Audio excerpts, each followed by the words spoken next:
फिर हुआ ईरान में एक इस्लामिक रिवॉल्यूशन, और इस्लामिक रिवॉल्यूशन के बाद आ गए अयतुल्ला अल खमैनी वहां पे। अब इन्होंने कहा कि हम इस्लाम के रूल्स के अनुसार यहां पे शासन चलेगा। लेकिन उसके बाद ईरान का क्या हुआ? ईरान जितना उनके साइंस टेक्नोलॉजी में जो एडवांसमेंट था वो धीरे धीरे कम होता चला गया।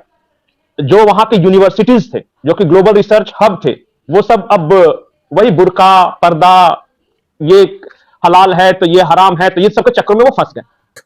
वहां पे जो ईरान के लोग हैं उन्होंने इजराइल को बोलना शुरू कर दिया, प्लीज बॉम्ब अस, ये रहा खमैनी का घर, इसको प्लीज तबाह कर दीजिए।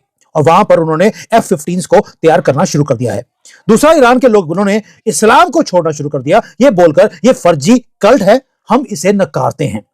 ये सवाल हम आज उठाने जा रहे हैं जो इस खबर से इमेज मिल रहा है। क्या पाकिस्तान के बेहतरीन इदारे इस एंगल को भी सोच रहे हैं या नहीं है, और इस खबर के अंदर जो इंफॉर्मेशन मौजूद है इससे पाकिस्तान पर आने वाले वक्तों में क्या कोई इंपैक्ट हो सकता है? हम ये नहीं कह रहे कि असरात हो जाएंगे या नुकसान हो जाएगा या इल्जामात दरी नहीं की जा रही, बल्कि काव की तरह ट्रीट किया जा रहा है इसे, यानी इससे मुतालिक अगर सवाल उठा रहे हैं तो उस पर बात ना की जाए। क्या यह तासुर ठीक है?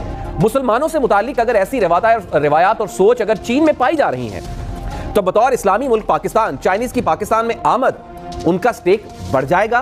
क्या यह पाकिस्तान के अवाम के लिए मुश्किल पैदा ना होगी? जी, पाकिस्तानी जनरल अकबर खान लिखता है कि मैंने फौजें भेजी थी भारत के अंदर 1947-48 कश्मीर के अंदर। ठीक है, आप फ्रेंड्स नॉट मास्टर्स पढ़िए अयूब खान की, आप परवेज मुशर्रफ की in the line of fire पढ़िए, आप मिलिट्री आर्काइव्स पढ़िए, नेशनल आर्काइव्स पाकिस्तान के ज़िया-उल-हक के बारे में। छाती ठोक के डिक्टेटर कहता है कि मैंने भारत के ऊपर अटैक करा, वो लिख रहा है मैंने भारत को, और पाकिस्तानी कहते हैं कि बड़ा अमन पसंद मुल्क। मुझे ये बात ही समझ में नहीं आती। आपका जो प्रेसिडेंट है उस वक्त और जो आर्मी चीफ है वो कह रहा है मैंने भारत के ऊपर अटैक करा, और पाकिस्तानी कहते हैं कि हमसे ज्यादा अमन पसंद मुल्क कोई है नहीं, हम तो। जय हिंद दोस्तों। दोस्तों आर्य साहब ने बिल्कुल सही कहा कि और मैं उनकी बातों में एक चीज और जोड़ दूं कि पाकिस्तानी नहीं, ये पूरे के पूरे जो कम्युनिटी है यही मतलब अमन पसंद। कितने अमन पसंद है कि दुनिया भर में जितने भी अदर त्योहार होते हैं, नॉन इस्लामिक त्योहार होते हैं, उनका क्या हाल होता है, चाहे वो क्रिसमस हो, चाहे वो फिर यहूदियों का त्योहार हो। यहूदियों और हिंदुओं के त्योहार पे तो इनकी खास नजर रहती है, ईसाइयों को पता नहीं क्यों ये थोड़ा समार्जन दे देते हैं। खैर, टॉपिक हमारा ये है कि ईरान में जो इस समय सड़कों पे उतरे हुए हैं ईरान के लोग, ये काफी ज्यादा इंटरेस्टिंग है। और लोग कह रहे हैं कि भाई ये इसलिए उतरे हैं कि इनको इस्लाम में मौलवी कल्चर अच्छा नहीं लग रहा। मौलवी कल्चर ने ईरान को पूरी तरीके से तबाह कर दिया है, और जो ईरान कभी साइंटिफिक रिसर्च में और टेक्नोलॉजी में और दुनिया भर में ट्रेड के लिए जाना जाता था, आज उसकी नौबत ये हो चुकी है कि बड़े-बड़े बोरे में उनकी महिलाएं पैक रहती हैं। ठीक है, 5-5 शादी अलाउ है, 25-25 बच्चे अलाउ हैं, बोरे में पैक रहो। ठीक है, देखते हैं आप बुर्का मतलब सर से लेके कहाँ तक, चलो ठीक है, पर ट्रेड भी नहीं कर पा रही है। आज की टाइम में मैं जब देख रहा हूँ तो एक अमेरिकी डॉलर जो है 15-20 लाख ईरानियन रुपए जो उनकी करेंसी है उसके बराबर हो चुकी है, उससे भी आगे हो चुकी है। यानी एक अमेरिकी डॉलर में आप कई किलो ईरानियन करेंसी खरीद लें। सो ये सूरत हाल है। तो क्या ब्रांड ऑफ इस्लाम है, इसलिए मौलवी कल्चर जो है ईरान में उसके खिलाफ लोग बैठे हुए हैं और उनके खिलाफ धरना दे रहे हैं, उनको हटाने की जो खामनेई की गवर्नमेंट है कि भाई इन्होंने इतना हिजाब और इतना हलाल हराम, तो अल्लाह ने ये किया, तो पैगंबर मोहम्मद ने ऐसे किया, तो जिन्नात मदद करने आएंगे, तो फिर हमारे ऊपर परियां आएंगी, पैसे गिराएंगी। तो कैसी-कैसी अजीब-अजीब सी चीजें ईरान में होने लगी हैं और साइंटिफिक रिसर्च वगैरह हट गया। सो ये चीजें वहाँ के युवाओं को पसंद नहीं आ रहा। इस वजह से ये मौलवी वाली जो सरकार है इसके खिलाफ सड़कों पर। फिर हुआ ईरान में एक इस्लामिक रिवॉल्यूशन, और इस्लामिक रिवॉल्यूशन के बाद आ गए अयतुल्ला अल खमैनी वहां पे। अब इन्होंने कहा कि हम इस्लाम के रूल्स के अनुसार यहां पे शासन चलेगा। लेकिन उसके बाद ईरान का क्या हुआ? ईरान जितना उनके साइंस टेक्नोलॉजी में जो एडवांसमेंट था वो धीरे धीरे कम होता चला गया। जो वहां के यूनिवर्सिटीज थे, जो कि ग्लोबल रिसर्च हब थे, वो सब अब वही बुर्का, पर्दा, ये हलाल है तो ये हराम है, तो ये सब के चक्कर में वो फंस गए, अब होने लगे बर्बाद। और उसके बाद क्या हुआ कि इन्होंने सद्दाम हुसैन का साथ दिया उस वक्त गल्फ वॉर के समय में, क्योंकि सद्दाम हुसैन का वो शिया वाला जो फैक्टर था उस वजह से। उसके बाद गल्फ वॉर के बाद ईरान पे लगने लगे सैंक्शंस, बहुत तरह के सैंक्शंस लगे। देखिए, इस वक्त जो ईरान की सूरत हाल है वो इंतहाई पेचीदा है। बड़ी तादाद के अंदर ईरान के अंदर मुजाहरे हो रहे हैं, मुख्तलिफ जगहों के ऊपर, मुख्तलिफ शहरों में जो मुजाहरीन है वो बड़ी तादाद के अंदर सड़कों पर निकल आए हैं। इसमें बैन अल-अक़वामी मीडिया इन एहतजाज को कैसे कवर कर रहा है ये मैं आगे चलकर आपके सामने रखूंगा, लेकिन सबसे पहले ये ज़रूरी है कि आप सिचुएशन जान लें कि ईरान के अंदर जो मुजाहरे हो रहे हैं इनकी वजूहात क्या है, इनके मुहर्रिकात क्या है। ईरान के अंदर आपको पता है कि आलमी दुनिया की तरफ से माशी पाबंदियाँ उनके ऊपर लगाई गई हैं, चूँकि एक बहुत बड़ी वजह यह है कि वो ये समझते हैं, अमेरिका ये समझता है, अमेरिका की इत्तेहादी मगरबी दुनिया ये समझती है कि ईरान खामोशी के साथ अपना जोहरी प्रोग्राम है उसे मुकम्मल कर रहा है, और जब तक अपने जोहरी प्रोग्राम से निकल नहीं जाता हम ये पाबंदियाँ नहीं हटाते। और भी दीगर बहुत सारी वजूहात हैं, और ईरान जो है वो काम करता हुआ आपको नज़र भी आता है, और ईरान इन पाबंदियों के बावजूद भी सरेंडर करने के लिए आपको आमादा नज़र नहीं आता है। अब जो सूरत हाल इस वक्त बन चुकी है कि मज़ीद अमेरिका की तरफ से, अमेरिका के इत्तेहादियों की तरफ से जो ईरान के ऊपर पाबंदियाँ लगाई गई हैं, और जो ऑयल ईरान जो है वो दीगर ममालिक को देता है, चाइना को देता है या किसी और मुल्क को देता है, उसके ऊपर भी मज़ीद जो है वो कड़ी निगरानी कर ली गई है। और उसके बाद जो ईरान की अपनी जो इंटरनल जो सूरत हाल है, माशी सूरत हाल है, वो वैसे ही अबतर थी, अब वो मजीद पेचीदा हो चुकी है। यानी आप ये देखिए कि इस वक्त जो डॉलर, एक जो डॉलर है वो कितने ईरानी रियाल के बराबर है।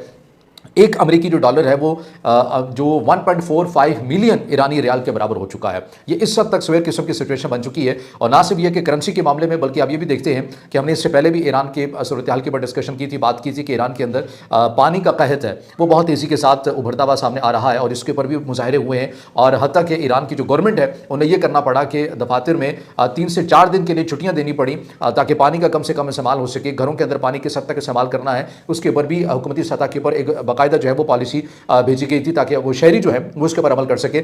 गैस के जो मसाइल हैं, हालांकि गैस बड़ी तादाद के अंदर ईरान के अंदर खुद भी मौजूद है, ये तमाम तर वो चीज़ें बहरान है इंटरनली जो ईरान की अवाम इस वक्त इन तमाम मसाइल के अंदर घिरी हुई है। अब जब से ये करेंसी वाला मामला हुआ है, डॉलर की करेंसी, डॉलर ऊपर गया है और एक जो डॉलर है वो ईरानी रियाल की 1.45 मिलियन पर आया है। जो ताजिर हैं वो इस सूरत हाल से काफ़ी नाराज़ आपको नज़र आते हैं, और बड़ी तादाद के अंदर जो ताजिर कम्युनिटी ही है जो इस एहतजाज को लीड भी कर रही है और हुकूमत के खिलाफ मुजाहरे करते हुए भी नज़र आ रहे हैं। ताजरों का ये गिला शिकवा है या कंसर्न है, वो ये कहते हैं कि डॉलर एक जगह पर ठहर नहीं रहा और हमें जो दुनिया के साथ लेन देन करना है वो डॉलर के ऊपर ही करना होता है, क्योंकि ईरान के ऊपर पाबंदियाँ हैं, हम ईरानी करेंसी को इस्तेमाल नहीं कर सकते हैं। तो जब तक डॉलर एक जगह पर नहीं रुकेगा, हमें एतमाद हासिल नहीं होगा, फ्री मार्केट के अंदर स्टेबल नहीं होगा, तो हम कैसे जो एग्रीमेंट है वो किसी दीगर अफराद के साथ या कंपनीज के साथ हम कर सकते हैं, इसके अंदर हमें नुकसान होगा। और डॉलर के एक जगह पर स्टेबल ना होने की वजह से हमें क्लाइंट भी नहीं मिल रहे और ईरानी अवाम भी चीज़ें जो है वो देखने की हद तक मजबूर हैं, वो भी ख़रीद नहीं रहे हैं। ये तमाम वो चीज़ें हैं जो ताजिर कम्युनिटी ईरान की फेस कर रही है। और ये जो सूरत हाल अभी आप ईरान के अंदर एग्जैक्टली देख रहे हैं कि बड़ी तादाद के अंदर जो मुजाहरीन है, इसके अंदर कुछ स्टूडेंट्स की भी बातें की जा रही हैं कि वो भी इस एहतजाज के अंदर शामिल हो चुके हैं। और ये खालिसतन इसको जो इब्तदा इसकी अगर की आगाज़ किया है तो वो ताजिर कम्युनिटी की तरफ से किया गया है अपने इन कंसर्न को लेकर। अब हुआ क्या है, एहतजाज तो होते रहते हैं, हर हुकूमत के अंदर जो शहरी होते हैं, जो उनके वोटर्स भी होते हैं, वो भी नाराज़ भी हो जाते हैं, कभी राज़ी भी रहते हैं। अवामी जो इंटरनली एक बहरान आता है उससे भी वो परेशान होते हैं, उसके ऊपर एहतजाज भी होते हैं। पाकिस्तान के अंदर भी होते होंगे, फ्रांस के अंदर भी होते हैं, अमेरिका के अंदर भी होते हैं, इसराइल के अंदर भी होते हैं। तो एहतजाज होना कोई मामूली बात है, इसके अंदर कोई गैर मामूली उनसर तो नहीं है।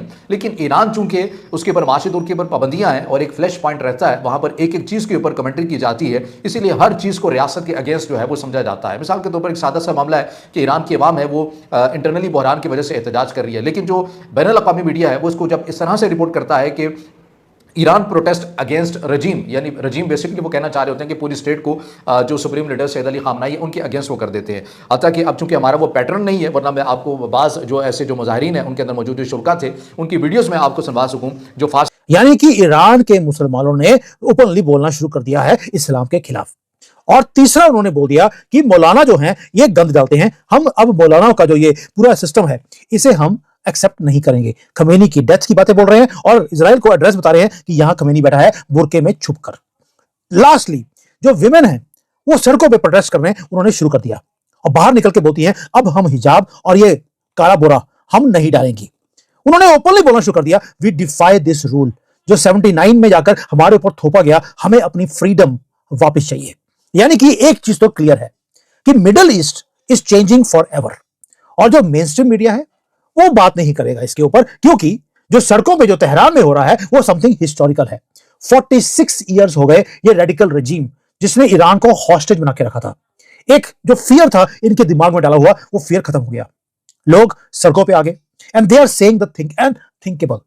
वो जो लोग पहले बोलते थे death to America, death to Israel, आज क्या बोल रहे हैं? ऊपर आसमान की तरफ देखते हैं और वहां बोलते हैं इजराइल को क्या बोलते हैं? We are waiting for Israeli jets, please Benjamin Netanyahu को बोल रहे हैं please don't miss this chance. ये जो जॉब आपने शुरू किया था ईरान को खत्म करने का, ईरान को खत्म करने की बजाय हमारे जो जिंदगी की प्रॉब्लम है वो है खमेनी। ये खमेनी को ऊपर भेज दो। और ये बिगिनिंग है दोस्तों, end of axis of evil. मैं बताऊंगा क्यों बोल रहा हूं, क्योंकि यहां पर जो चाइना है उसकी बात लगी पड़ी है। ट्रेमर्स हैं जो चाइना के अंदर फील किए जा रहे हैं। अब आप बोलेंगे वहां पर लोगों ने हिजाब उतार दिया तो चाइना की हालत क्यों खराब होगी, ये भी बताऊंगा आपको। आप हैरान रह जाएंगे कि बीजिंग के अंदर